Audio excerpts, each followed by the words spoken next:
CHOGM ijya gutangira abantu bose bavugaga ngo bose bazajya ku mafaranga ubu nkatwe ubona tuzakurikira kujya tujye kuri ayo mafaranga ko habe n'umwe rero nabona nibura zangana gutya agura se wowe ucuruza shabyi urari igihe uzamura ndi gucuruza ntabwo ari ibintu bikaze tuzuza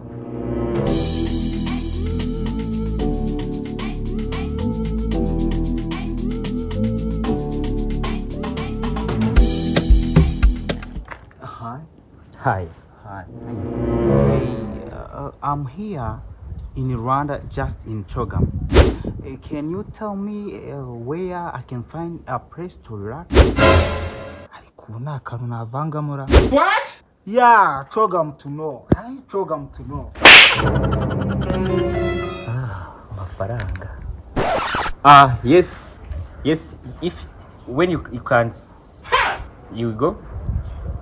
You can pay money. What? I can take you on service.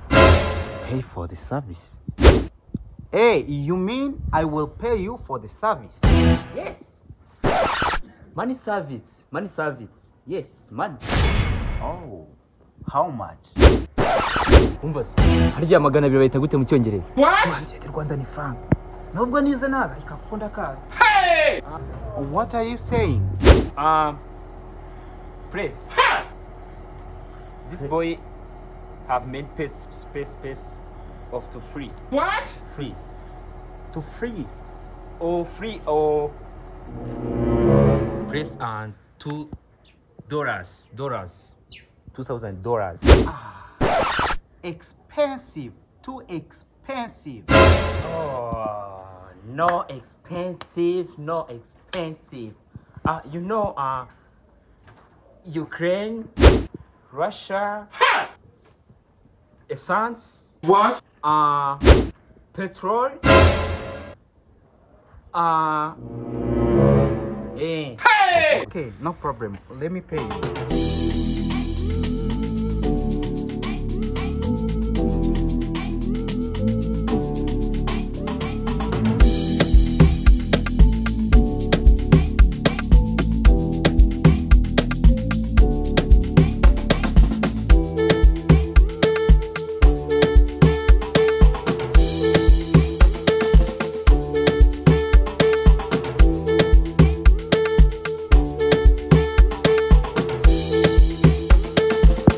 Going to reach Kanogo. Hey! What is a Kanogo? Kanogo. Oh, Kanogo is a place. Oh, place. Where? You go there and you cut it. You shushumuke. What? Then place is ahuga. Okay, thank you. Aho. Pause. Hey!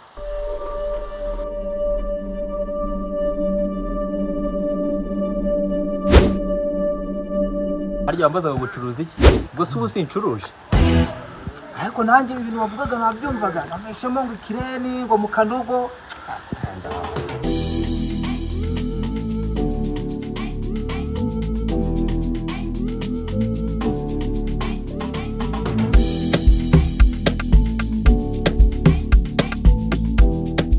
I am from England.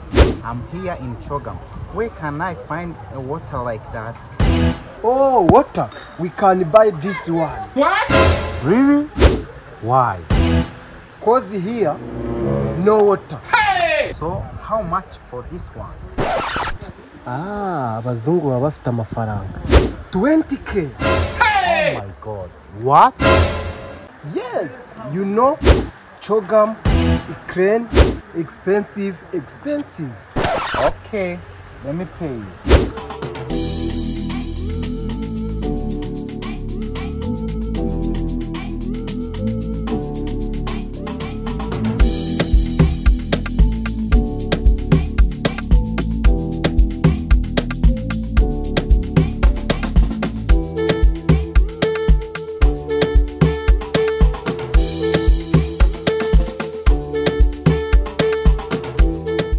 Can I get a cigarette around here? A cigarette? Yeah. Ari kuvuga icyongereza. Ni kuvuga ngo abakiriya b'abantu ba CHOGM baje. ariko kamutware gake aramatsigiye amafaranga menshi. Yeah. Niwirwe ujya kure. Don't go far away. I have it here. I have a cigarette, you can find one. Then bring that one, I will give you money. But how much? 20. What? Makumyabiri. 20 Rwandan francs. Oh, it's so sweet, so cheap. So cheap. I like it. Wow. Thank you. But I heard that Rwandan girls are so beautiful. So I want one. A girl? Yeah. A girl. You mean a bitch? No bitch, but a girl. A girl. Beautiful Yeah, girl. girl. I can find you one. Okay, stay here. Stay here. I'm coming. Let me wait. Don't be late.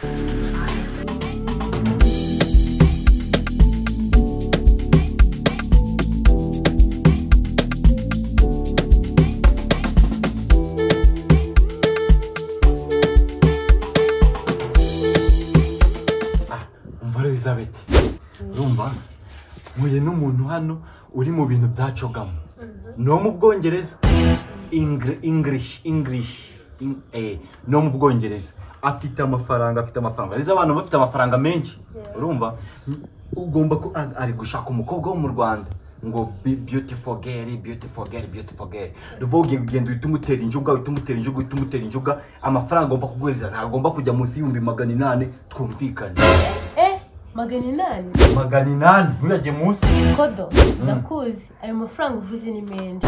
Ikisi Ndakuzi ugura shakamo injaburo. Wamuzanye hano tukivuganira. Ni menshi ngo uziko ubwonko bwawe bitanakora neza. Abanyamahanga bafite amafaranga menshi utamuriye wa muryi. Ugomba ayo utakuye mu Banyarwanda mu gihe wari uri hano mu Rwanda ugomba kuyakura mu banyamahanga igihe baje hano mu Rwanda. Ibintu nkubwira byumvishe. Kandi koko buriya nabo baba baraje n'ababyitegura. Barabisika Abanyarwanda tuba bivuge neza muba muri imigezi yigendera mu mazi.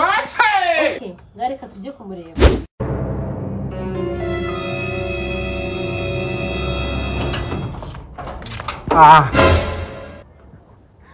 Wikanze iki kandi wowe? Wa muzungu ahindutse umufanga. Mwamuzi ngo mubonye umuzungu rero n'abandi bose nabandi. Abantu mufata abanyamahanga nk'atari abantu ngo kurangira umuntu $1 desa. Amazi ngagacupa ngo 20,000. Gihugu ngo ni icyanyu muraza kubonera mishya. Afande twakinaga. Mukina gakina umukindo ukikiye umukero ugakeburwa n'umukeke kumukeke ugukera ugukeba utabikeka dore ko mwikebye kera. Ngaho Inana muze munyereke iki kibuga mwakiniragamo. Yahuzo gakeza.